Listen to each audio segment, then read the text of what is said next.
یہاں مفسرین نے ایک بات لکھی ہے اس آیت کے تحت کہ فرمایا جو زمین پہ چلنے والا ہے اس کا رزق اللہ کے ذمے.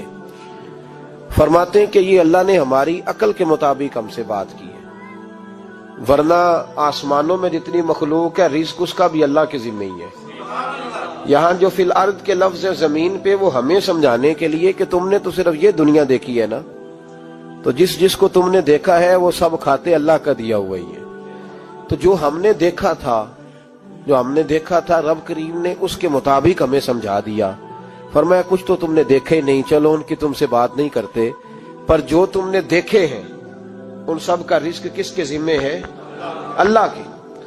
میرے محبوب کریم علیہ الصلوۃ والسلام نے فرمایا اللہ پہ بھروسہ رکھ کے سویرے نکل جانا رزق کی تلاش میں. کس پہ بھروسہ رکھنا ہے؟ نکلنا تمہارے ذمے ہے. یہ نہ کہنا کہ گھر بیٹھوں گا تو یہیں آئے گا. نکلنا تمہاری ذمہ داری ہے، جتنی ذمہ داری ہے وہ پوری کرنا. اللہ پہ بھروسہ کر کے نکل جانا تمہاری ذمہ داری ہے. رب کا ذمہ ہے تمہیں رزق دینا، وہ ضرور تمہیں رزق پہنچائے گا. یا رسول اللہ صلی اللہ علیہ وسلم کس طرح پہنچے گا؟ تو ذرا حضور کے لفظوں کا حسن بھی دیکھیے.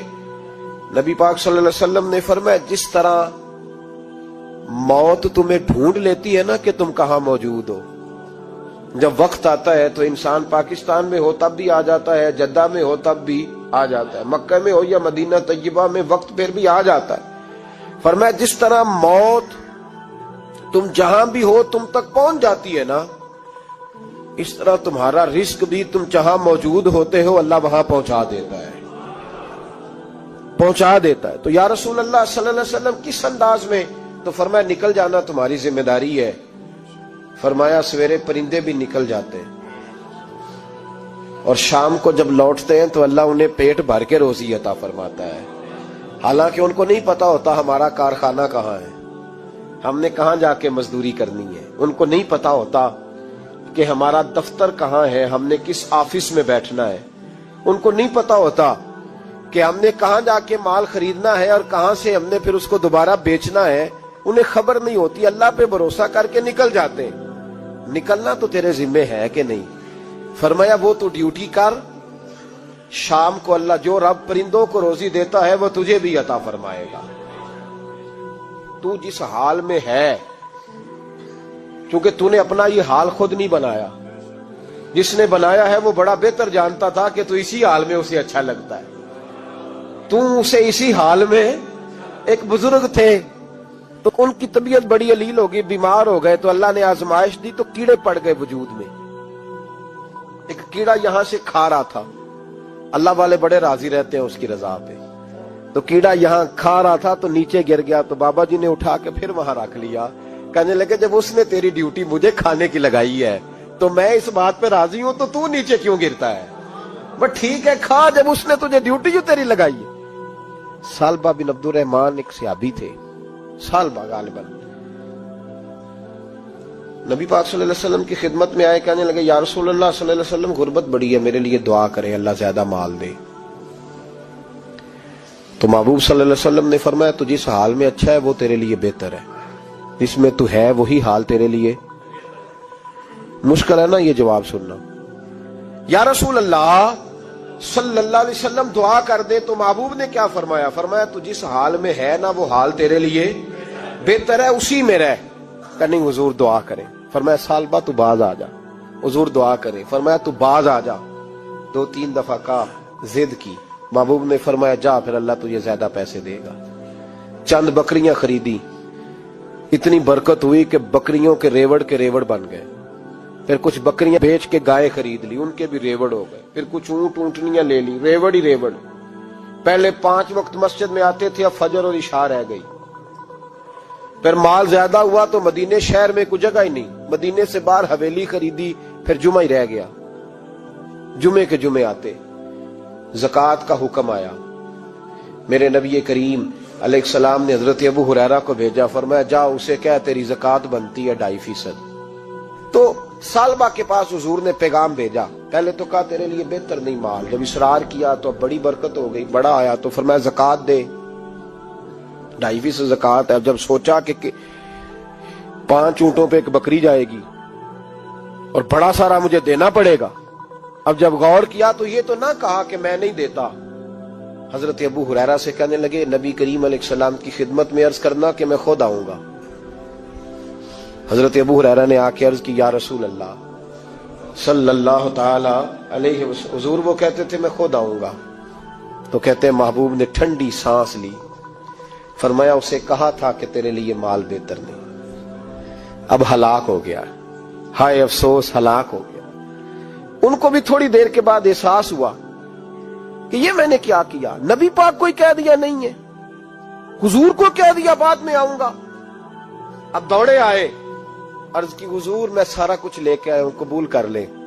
محبوب نے فرمایا گویا بلال حبشی کی خشک کھجور بھی قبول ہے، اور صہیب رومی ایک اٹی بان کی لائے تو وہ بھی قبول ہے، اور عمار بن یاسر اور مصعب بن عمیر اگر 2 دینار دے جائیں اور کوئی پرانا جوڑا کسی سپاہی کے لیے چھوڑ جائے تو وہ بھی قبول ہے، لیکن تو اپنا لاکھوں لے کے چلا جا، تیرا کوئی نہیں قبول، معاف کر دیں۔ فرمایا جا معاف کیا، پر پیسے لے کے نہ آنا۔ اگلے سال پھر آئے، بندے ہوئے ہاتھ ہے، محبوبہ میں دولت کا کیا کروں، آگ لگانی ہے، قبول کر لیں۔ فرمایا تو لے جا، تیرا نہیں قبول، گرا جو ان کی نگاہ سے وہ سنبھل نہیں سکتا۔ حضور نے وصال ظاہری کیا تو جناب صدیق اکبر کے پاس آئے، لاکھوں کا مال، ابو بکر قبول کر لو۔ تو جناب صدیق اکبر کہنے لگے اس کا کر لوں جس کا نبی نے نہیں کیا، چل جا، کوئی نہیں چاہیے۔ حضرت عمر کے زمانے میں قحط پڑ گیا، بارشیں نہیں ہوتی، غلہ نہیں ملتا، حالات خراب ہے، مالی طور پہ بحران آ گیا، غربتیں، مجبوریاں، تکلیفیں، آ کے روئے، عمر میرا قبول کر لو، مجھے معافی تو مل گئی تھی نا۔ فرمایا معافی اپنی جگہ پہ، پر جس کا مصطفیٰ نے قبول نہیں کیا۔ بہت سارے لوگوں کو پتہ ہی نہیں کہ ان کا قبول ہی نہیں ہوا، اور وہ الجھے ہوئے، انہیں خبر ہی نہیں کہ اصل بات کیا ہے۔ فرمایا جس کا مصطفیٰ کریم نے قبول نہیں کیا، اب ہیرے اور جواہرات بھی لے کے آئے تو بھوکے مریں گے، پر اس کا قبول، اس بات پہ راضی رہو اس حال میں اللہ نے رکھا ہوا ہے، اس حال میں راضی رہو۔ یہ جو مصیبت ہے نا دیکھنی کہ وہ بھی میرے پاس، تمہیں کیا پتا، کبھی پوچھ تو صحیح اس سے وہ کس مصیبت کا شکار ہے، جو مالی طور پہ بڑا امیر ہے، تو اس کی طرف دیکھ کے اپنا دل برا کرتا ہے۔ بس جس حال میں رب نے رکھا ہے اس حال میں رہ۔ حضرت عثمان غنی کے زمانے میں تو وہ وصال کر گئے، لیکن بھائی تو جس حال میں تیرا رب تجھے رکھتا ہے اس حال میں رہ، تیری مالی پریشانیاں ختم ہو جائیں گی۔ امام شافعی فرماتے ہیں جن گھروں میں لوگ فجر کی نماز کے وقت سوئے ہوتے ہیں ان گھروں میں رزق نہیں آتا۔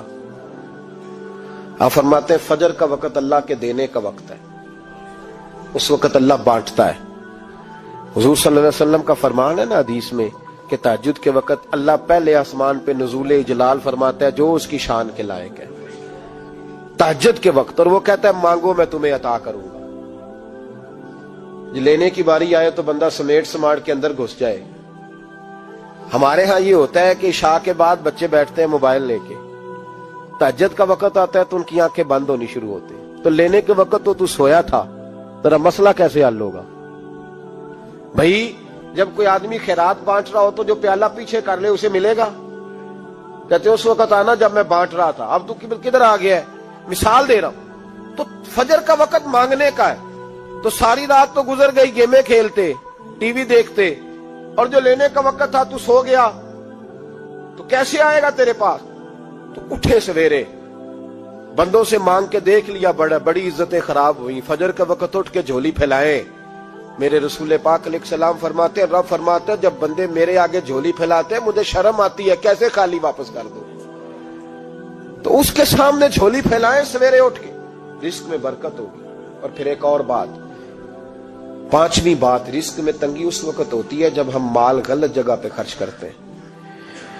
اللہ مال دیتا ہے اپنے فضل سے، اور جب ہم اسے ضائع کریں، مثال دیتا ہوں، میرے پاس ایک شخص نے آ کے کہا حضرت جی بچی کی شادی ہے، یا میرا گھر میں کوئی بیمار ہے، یا بڑی آزمائش ہے، 10,000 کی ضرورت ہے، میں نے تھما دیا اس کو، پھر مجھے بعد میں پتا چلا کہ وہ تو عیاشی کر رہا ہے پیسوں سے، وہ تو چلا گیا کہیں گھومنے اور فلاں ہوٹل میں، مہنگے ہوٹل میں بیٹھ کے کھانا کھا لیا، تو میرے دل پہ کیا گزرے گی اس شخص کے بارے میں؟ بلا مثال و بلا تشبیہ سمجھانے کے لیے اللہ نے مال دیا فضل سے، اور اگر عیاشیوں میں لگا دیا، صوفیاء فرماتے ہیں کہ اگر ایک دھیلا تو حرام جگہ پہ خرچ کرے نا، ایک دھیلا، تو 1,00,000 دینار کی برکت تیرے گھر سے اٹھ جاتی ہے، ایک دھیلا حرام جگہ پہ۔ قرآن مجید کی آیت پڑھتا ہوں، رب فرماتا ہے وَمَنْ أَعْرَضَ عَنْ ذِكْرِي فَإِنَّ لَهُ مَعِيشَةً ضَنْكًا، بڑی سخت آیت ہے۔ وَمَنْ أَعْرَضَ عَنْ ذِكْرِي، فرمایا جب تو میرے تذکرے سے، میرے ذکر سے منہ پھیر لیتا ہے، فَإِنَّ لَهُ مَعِيشَةً ضَنْكًا، تو میں تیری معیشت کو، تیرے رزق کو تنگ کر دیتا ہوں، تو تیری زندگانی تنگ ہوتی، اور جس کی زندگی اللہ تنگ کرے اس کی کوئی کھول سکتا ہے؟ کہتے ہیں بڑی جگہوں پہ گیا ہوں، بڑی پھوکے مروائی، بڑے دم کرائے، حالات صحیح نہیں ہوتے، تو مسجد آ کے توبہ کر۔ وہ کہہ رہا ہے فَإِنَّ لَهُ مَعِيشَةً ضَنْكًا، اعلان ہے قرآن پاک کا کہ جب تو میرے ذکر سے منہ پھیرے گا، روٹی میری کھائے اور پیسے لے کے عیاشی کرے، مسجد آئی نہ۔ حکم تو یہ ہے کہ جتنی جتنی نعمت بڑھتی جائے سجدے بڑھنے چاہیے، لیکن ہم لوگ سجدے کم کرتے جاتے ہیں، فرض نماز بھی نہیں پڑھتے، پھر رزق تنگ ہوتا ہے، پھر اللہ کے عدل کا نظام چلتا ہے، پھر خرابی ہوتی۔ اس لیے یاد رکھیں قرآن مجید نے حکم دے دیا کہ اگر چاہتے ہو کہ رزق میں برکت ہو تو پھر رزق دینے والے کے آگے جھک جاؤ۔